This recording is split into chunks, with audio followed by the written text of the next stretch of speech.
a new law that would effectively force Muslim women who wear a niqab or burqa to uncover their faces to use public services is based on a principle the vast majority of Canadians, and not just Quebecers, can agree on, Premier Philippe Couillard said.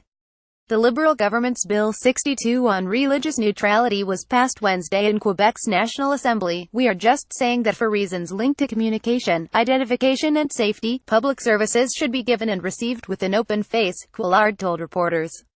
"We are in a free and democratic society. You speak to me, I should see your face, and you should see mine. It's as simple as that." The law prohibits public workers, including doctors, teachers and daycare employees, as well as those receiving a service from the government, from covering their faces. It was extended to municipal services, including public transit, in an amendment made in August. The Liberals, who hold a majority in provincial parliament, voted in favor of the bill, while all the other parties voted against. The two main opposition parties, the Parti Québécois and Coalition Avenir Québec, have argued the legislation doesn't go far enough, while civil rights advocates and Muslim groups argue it discriminates against religious minorities. Neutrality of the state. While the niqab and burqa are not mentioned in the legislation, Quebec Justice Minister Stéphanie Vallée said earlier this week the bill aims to clearly establish the neutrality of the state. The bill provides for the possibility of religious accommodation in certain cases, leading critics to question how far-reaching it will actually be. It remains unclear how religious accommodation requests will be evaluated. The province will work with public services, including municipalities, schools and public daycares, to establish guidelines for how it will be enforced, Vallée said. Those may not be ready until next summer. Montreal Mayor Denis Coderre, who is in the middle of a municipal election campaign, has been an outspoken critic of the bill, accusing the provincial government of overstepping its jurisdiction and ignoring his city's multicultural character. On Tuesday, he said there are serious problems with how it would be applied. Vallée tabled the legislation in 2015, a year after the Liberals took power. The Charter of Values proposed by the Parti Québécois prior to the last provincial election was subject of heated debate and threats of court challenges.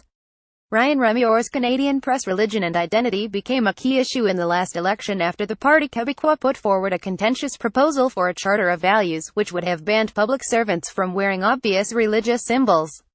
Liberals accused of ugly identity politics. The National Council of Canadian Muslims issued a statement saying it was deeply concerned by the new law and that it boils down to ugly identity politics ahead of the 2018 provincial election.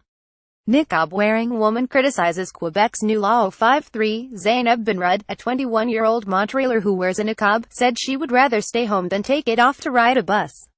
"I go to mall with my friends, I go out, I go to the library, so it will just make me stay home," she said. "I don't have a car, I don't have anybody to drive me around, so it will just block me from the rest of the world."